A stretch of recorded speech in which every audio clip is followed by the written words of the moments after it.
오후 예배 시간에 우리 나오신 성도님들, 명절인데도 불구하고 오후 예배 하나님의 말씀을 듣겠노라 나오신 여러분들을 주님의 이름으로 환영하고 축복합니다.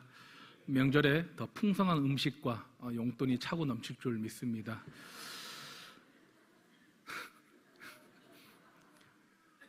명절이라 제가 설 유머 하나를 하도록 하겠습니다. 설날에 용돈을 하나도 못 받으면 무엇이 될까요? 설날에 용돈을 하나도 못 받으면 무엇이 될까요? 설거지죠.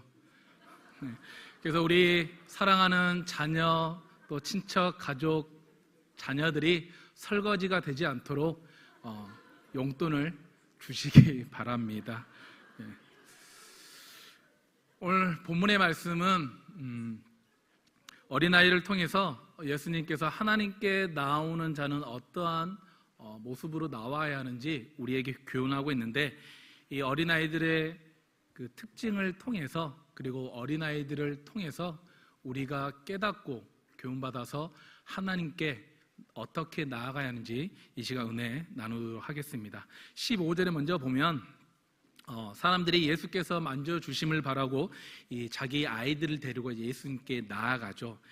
이 당시 아이의 부모가 이 존경하는 장로나 랍비들로부터 아이를 데려와 축복을 받게 하는 것은 일반적인 관례였습니다. 그런데 15절 하반절에 제자들이 무엇 합니까? 제자들이 보고 꾸짖거늘. 그러니까 이 제자들은 너무나 예수님께서 바쁘신 사역 가운데 이 어린아이들조차도 축복하고 안수하는 시간이 너무나 아까웠기에 쫓아냈던 거죠. 꾸짖었던 거죠. 그런데 예수님께서 16절에 무엇을 하십니까? 이 어린아이들이 내게 오는 것을 용납하고 금하지 말라. 하나님의 나라가 이런 자의 것이니라 말씀하고 있습니다. 그러면 예수님은 제자들에게 왜 하나님의 나라가 어린아이와 같은 자의 것이라고 말씀하셨는지 본문을 통해서 우리 함께 알아보도록 하겠습니다. 성도 여러분, 어린아이들의 특징 두 가지를 살펴볼 건데, 어린아이들 하면 특징이 무엇일까요? 바로 부모를 전적으로 의존하는 모습이죠. 우리가 성도님들 무엇이 고장났을 때 그 관련 전문가에게 찾아가는 이유가 무엇이죠? 바로 고쳐줄 수 있다는 믿음이 있기 때문에 이 전문가에게 맡기고 전문 기사를 부르죠. 이처럼 우리 갓난아이들이, 어린아이들이 우리 집에서 보면 우리가 하늘 공중비행도 던져서 받기도 하고 또 높은 곳에서 뛰어내리기도 하잖아요. 이 두 팔을 벌리며. 그러면 아이들이 서슴없이 아빠나 엄마의 품에 뛰어듭니다. 왜 그렇죠? 바로 안아줄 거라는 믿음이 있기 때문입니다. 그렇습니다. 마치 이 갓난아이의 모습처럼 우리도 하나님께 전적으로 의존하며 내 삶을 맡기는 모습이 되어야 할 줄 믿습니다. 우리 성도님들, 그런데 하나님께 전적으로 신뢰하며 맡기고 계십니까? 맡기지 못하고 있죠. 그럼 우리에게 성경은 이렇게 말씀합니다. 잠언 16장 3절 우리 함께 읽겠습니다. 시작. 너의 행사를 여호와께 맡기라. 그리하면 내가 경영하는 것이 이루어지리라. 아멘. 여기서 행사란 우리가 시도하는 모든 일들을 뜻하고, 그리고 경영은 생각과 계획을 뜻합니다. 세 번역 한번 띄워주시겠습니까? 우리 세 번역으로 다시 한번 읽어볼까요? 시작. 내가 하는 일을 주님께 맡기면 계획하는 일이 이루어질 것이다. 즉, 여러분이 시도하는 일들을 여호와께 맡기면, 그러면 여러분들이 그 마음속에 생각하고 계획했던 것까지 이루어지게 된다는 의미를 담고 있습니다. 우리의 생각과 계획, 그리고 우리가 하는 모든 일을 주님께 모두 다 아뢰고 하나님의 도우심을 간구할 때 우리를 가장 좋으신 길로, 가장 완전하신 길로 인도하심을 믿으시기 바랍니다. 갓난아이가 부모를 절대적으로 의존하는 것처럼, 갓난아이가 부모의 그 도움 없이는 살아갈 수 없는 것처럼, 우리 역시 하나님을 절대적으로 의존하며 믿음으로 맡기고 나아갈 때 2025년 저와 성도님들에게 허락하신 그 산지의 축복이 이루어지기를 간절히 소망합니다. 어린아이의 특징 하나가 부모를 의존하는 모습이었다면, 이 어린아이의 특징 두 번째는 순도 99.9% 순수함을 가지고 있다는 것이죠. 물론 아이들도 이 재성을 가지고 태어났기 때문에 물론 이제 재성이 있죠. 그런데 아무래도 이 갓난 아이들, 이 어린아이들은 어른들보다 어떻습니까? 꾸밈이 없고 위선과 탐욕과 이 거짓도 없죠. 성도님들, 제가 한번 질문 드려보고 싶습니다. 여기 있는 제가 하나님의 일꾼이라고 해서 믿음도 99.9, 기도도 99.9, 사랑도 99.9라고 생각하십니까? 감사합니다. 예. 아니죠. 절대 그럴 수 없죠. 그리고 그렇게 일어나서도 안 됩니다. 왜 그렇습니까? 선줄로 생각하는 자는 넘어질까 조심하라. 우리가 성령 충만하다고, 내가 기도 충만하다고, 내가 사랑으로 충만하다고 그 생각하는 순간 우리는 넘어지기 때문입니다. 그래서 우리는 모두 넘어진 자들이기 때문에 주님의 손에 붙들려야 일어남을 믿습니다. 본문 17절 한번 띄워주시겠습니까? 본문 17절, 어린아이들의 그 순수함을 볼 수 있는 구절인데요, 우리 함께 읽겠습니다. 시작. 내가 진실로 너희에게 이르노니 누구든지 하나님의 나라를 어린아이와 같이 받아들이지 않는 자는 결탄코 거기 들어가지 못하리라 하시니라. 아멘. 하나님의 나라를 어린아이와 같이 받아들이지 않는 자. 성도님들, 만약 누군가 그냥 이유도 모르고 공짜로 선물을 주신다면 어떻게 하시겠습니까? 우리 어른들이라면 요즘은 워낙 시대가 너무나 좀 무섭고 그렇잖아요. 그래서 의심스럽고 분명히 이상하게 여길 겁니다. 이 안에 혹시 사제폭탄이 있지 않나? 터졌을 때 위험한 게 나오지 않나? 이렇게 어른들은 모르는 사람이 공짜 선물을 준다. 이러면 안 되죠. 모르는 사람이 아니라 그래도 좀 안면이 있는 좀 아는 사람이 주면 그래도 어른들은 의심하는데, 어린아이들은 어떨까요? 어린아이들은 그저 순수하게 기쁜 마음으로 그 공짜 선물을 받는다는 거죠. 그래서 아이들은 자신이 이 선물을 받을 자격이 있는지 생각하지도 않고 따지지도 않고, 그리고 내가 이렇게 받았으니 이 아저씨에게, 이 아줌마에게 이 선물을 내가 보답해야지, 이렇게 생각하지 않는다는 것이죠. 아이들은 그저 어때요? 이 준 선물을 즐거운 마음으로 포장지를 뜯고 기쁜 마음으로 그 선물을 누린다는 거죠. 예수님께서 이 말씀을 하신 이유는 어린아이들은 이 단순하게 뭐든지 받아들이지만 이 당시 종교 지도자들은 예수님의 말씀을 쉽게 받아들이지 못하고 그 말씀을 따지고 비판하고 정죄하고 배격하였습니다. 성도 여러분, 구원은 우리가 자격이 있어서 누군가는 받고 자격이 없어서 누군가는 못 받는 그런 것이 아닙니다. 하나님께서 은혜의 선물로 주셨기 때문에 우리는 어린아이와 같은 순수함으로 감사함과 기쁨으로 받으면 되는 것입니다. 그래서 성도 여러분, 값없이 주신 그 구원의 선물을 우리는 감사함으로 받고 구원의 기쁨을 누리며 살아가는 그런 삶이 되기를 간절히 소망합니다. 이 어린아이들의 특징, 이 순수함과 의존하는 모습을 알아보았는데, 그러면 이 어린아이들을 통해서 우리가 배워야 할, 깨달아야 할 교훈은 무엇인지 두 가지로 나눠보도록 하겠습니다. 먼저 어린아이들을 통해서 배워야 할 교훈은 무엇이냐면 바로 첫 번째는 겸손이라는 것이죠. 겸손. 예수님은 어린아이와 같은 이 겸손을 하나님께 나아갈 때 가져야 할 올바른 태도로 예수님은 말씀하셨습니다. 성도님들 어떻습니까? 어린아이들, 아까 말씀드렸다시피 자기 힘으로는 살아갈 수 없고 할 수 없는 것이 너무나 많기에 부모님을 의존할 수밖에 없죠. 그러나 우리 어른들은 어떻습니까? 우리 어른들은 자기의 능력을 믿을 수밖에 없죠. 왜 그렇습니까? 살아오면서 다양한 분야에 그리고 다양한 경험치를 쌓았기 때문에 그 경험치를 토대로 내 자신을 믿고 그 상황을 헤쳐나가기 때문입니다. 그럼 우리에게 성경은 이렇게 교훈하고 있습니다. 야고보서 4장 6절 우리 함께 읽도록 하겠습니다. 시작. 그러나 더욱 큰 은혜를 주시나니 그러므로 일렀으되 하나님이 교만한 자를 물리치시고 겸손한 자에게 은혜를 주신다 하였느니라. 아멘. 자기의 능력을 믿는 자는, 이 교만한 자는 하나님께서 물리치시고 하나님을 의존하고자 하는 이 겸손한 자에게는 은혜를 주신다고 말씀하고 있습니다. 이처럼 부모를 전적으로 신뢰하는 어린아이와 같이 우리는 무슨 일이 있어도 하나님을 신뢰하는 겸손함으로 하나님께 나아가고 있는지 우리는 한번 스스로에게 질문해봐야 한번 질문해봐야 합니다. 한 예화를 들도록 하겠습니다. 이 칠면조와 독수리가 있는데, 칠면조 다들 아시죠? 이 칠면조는 이 아무리 자기 힘으로 날개짓을 해도 이 1m 이상을 날 수가 없대요. 그래서 이 개울가를 지날 때도 아무리 막 날개짓이 물에 닿도록 막 힘차게 하는데도 물에 첨벙첨벙하면서 지나간다고 합니다. 그러나 독수리는 바람의 흐름을 잘 파악하기 때문에 바람이 불면 그 날개를 이용해서 날아올 수 있다고 합니다.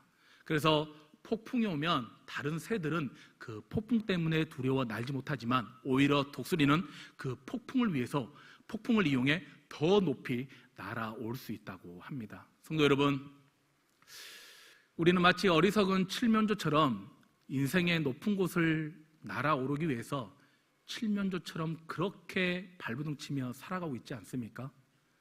우리는 독수리처럼 그 성령의 바람을 이용해 독수리 날개치듯 올라감을 믿습니다. 우리 옆에 계신 분들에게 이렇게 한번 얘기했으면 좋겠습니다. 당신은 칠면조입니까? 독수리입니까?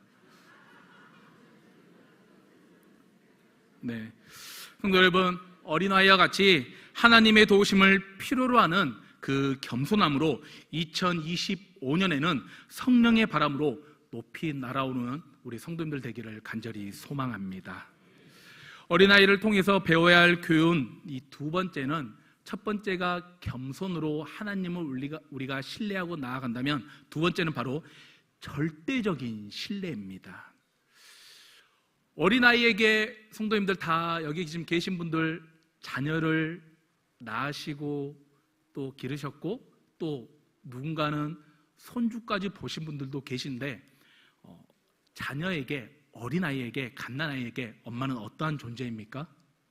어떠한 존재이죠? 배가 고프면 밥을 먹여주고, 졸리면 재워주고, 아프면 병원에 데려가고, 그리고 어찌 보면 이게 제일 중요하죠. 똥오줌을 싸도 똥기저귀를 갈아주는, 바로 아이에게 엄마는 이 맘스 터치와 같은 존재죠. 엄마의 손길 없이는 절대 자라날 수 없는, 정말 살아갈 수 없는 존재입니다. 그래서 나를 언제나 지켜주기에 이 갓난아이들은 절대적인 신뢰를 가지고 그 어머니의 손에, 그리고 어머니의 품에 안긴다는 사실이죠.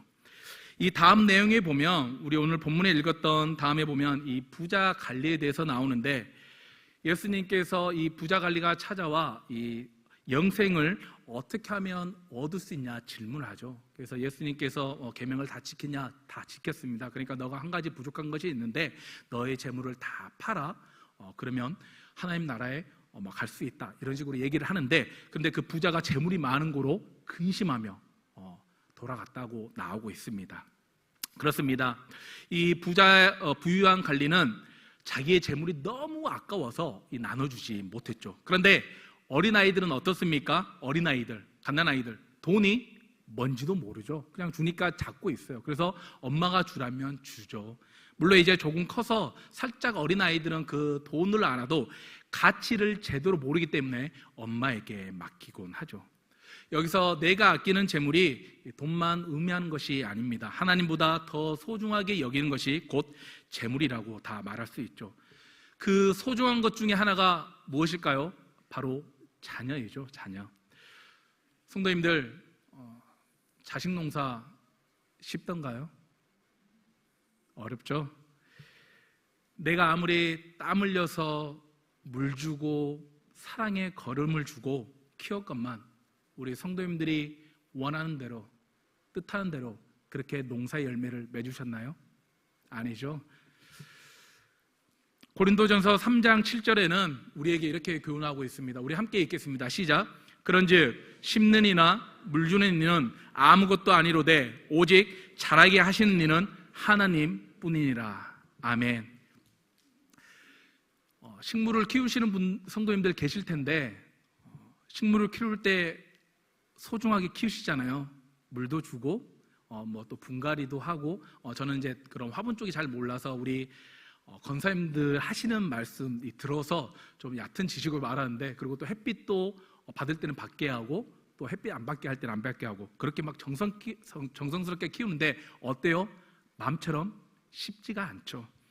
근데 우리가 야유회나 또 어디 경치를 보러 돌아다니다 보면 어떻습니까? 이 산과 길거리에 정말 누가 키우지도 않고 가꾸지도 않은 아름다운 꽃과 이 나무들이 있다라는 거죠. 그래서 우리가 그것을 보면서 어떻게 표현합니까? 와, 어떻게 이렇게 이쁠 수가 있지? 어떻게 이렇게 색이 이쁘게 들었지? 도대체 누가 돌보지도 않는데 어떻게 그렇게 아름답게 피고 자랄 수 있을까요? 바로 하나님이 자라게 하셨죠. 마태복음 6장 26절과 28절에 우리에게 이렇게 증거하고 있습니다. 우리 함께 있습니다. 시작. 공중의 새를 보라. 심지도 않고 거두지도 않고 창고에 모아들이지도 아니하되 너희 하늘 아버지께서 기르시나니 너희는 이것들보다 귀하지 아니하냐? 또 너희가 어찌 의복을 위하여 염려하느냐? 들의 백합화가 어떻게 자라는가 생각하여 보라. 수고도 아니하고 길쌈도 아니하느니라. 아멘. 그렇습니다. 하나님 앞에서 우리가 아무리 내 사랑하는 자녀를 내가 뜻하는 대로, 내가 키우고 싶은 대로 키우려고 해도 뜻대로 되지 않는 게 우리 인생이며 자식 농사이죠. 그래서 하나님 앞에서 아름답고 귀한 존재로 자녀가 자라기를 바란다면 세상의 방법도 어느 정도 중요하지만 세상의 방법으로 우리가 키우기보다 하나님께 절대적인 신뢰로 맡겨드려서 하나님의 방법대로 자라야 할 줄 믿습니다. 그러면 하나님 앞에서뿐만 아니라 세상에서도 존귀한 자로 여김을 받게 하실 것입니다. 그러려면 하나님을 절대적으로 우리가 신뢰하는 믿음이 있어야 하죠. 하나님께 내가 맡겨드리면 내 자녀를 책임지고 키우시겠구나. 이 시간 하나님께서 그렇게 우리가 자녀를 하나님께 전적으로, 그리고 더 나아가 우리 인생조차도 전적으로 신뢰하며 맡겨드리기 위해 하나님께서 우리에게 편지를 보내주셨는데, 하나님의 러브레터 한번 보시도록 하겠습니다.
그렇습니다. 갓난아이가 엄마의 품을 필요로 하는 것처럼 우리를 사랑하시고 끝까지 책임지시는 하나님의 품에 안겨 이 세상을 살아가야 할 줄 믿습니다. 우리 옆사람에게 이렇게 한번 얘기하도록 할까요? 넘어지기 전에 하나님의 품에 안깁시다. 네. 하나님께서 사랑하시는 성도 여러분, 하나님의 품에 안기시기를 바랍니다. 내가 할 수 있다는 그 교만이 아닌, 내 힘으로 살아갈 수 있다는 그 교만이 아닌, 하나님의 도우심이 아니면 안 된다는 겸손함과 하나님을 절대적으로 신뢰하는 믿음으로 하나님의 품에 안겨 이 험한 세상을 살아가시기 바랍니다. 왜 그렇습니까? 하나님 보시기에 우리는 다 큰 성인이고 수많은 걸 경험하였다 할지라도 여전히 우리는 하나님 앞에서 연약하며 우리는 잘 넘어지고 다치고 깨지고 상처받을 수밖에 없는, 그래서 하나님의 도우심을 절대적으로 필요로 하는 갓난아이와 같기 때문입니다. 이번 연휴에 부모의 품으로 자녀를 따뜻하게 안아주고, 또 부모님이 계시다면 부모님의 그 품에 안겨서 포근하고 따뜻한 설 명절이 되기를 바랍니다. 그리고 언제나 두 팔을 벌려서 우리를 애타고 기다리고 계시는 엄마의 품보다 더 넓고 포근하고 사랑이 넘치는 하나님의 품 안에서 감사와 기쁨이 넘치는 행복한 한 주간 되기를 주님의 이름으로 축원드립니다.